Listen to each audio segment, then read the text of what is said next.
Welcome to Penrose Learning, where we make understanding easy. You start by preparing Kali.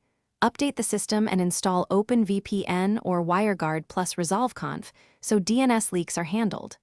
Once done, place your OVPN or WireGuard config in /etc/OpenVPN or /etc/WireGuard and set permissions so only root can read them.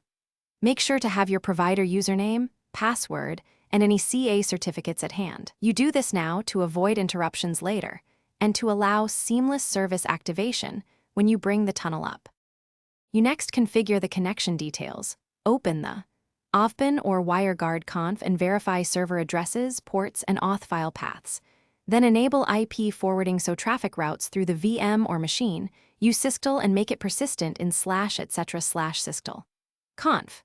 After that, update ResolveConf or systemd resolved with the VPN DNS to avoid leaks.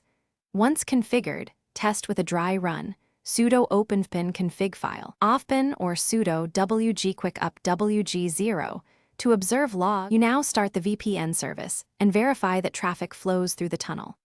Use systemtl or wgquick to bring it up, then run ipedder and iproute to confirm the new interface and default route. Next, check your external IP with curl or a browser to ensure it matches the VPN endpoint. If something fails, inspect logs in journoctl or /var/log, confirm DNS configuration, and check firewall rules and MTU. One key tip: lowering MTU on the VPN interface often resolves fragmentation-related failures. Thanks for watching. If this was helpful, leave a like and consider subscribing. See you next time.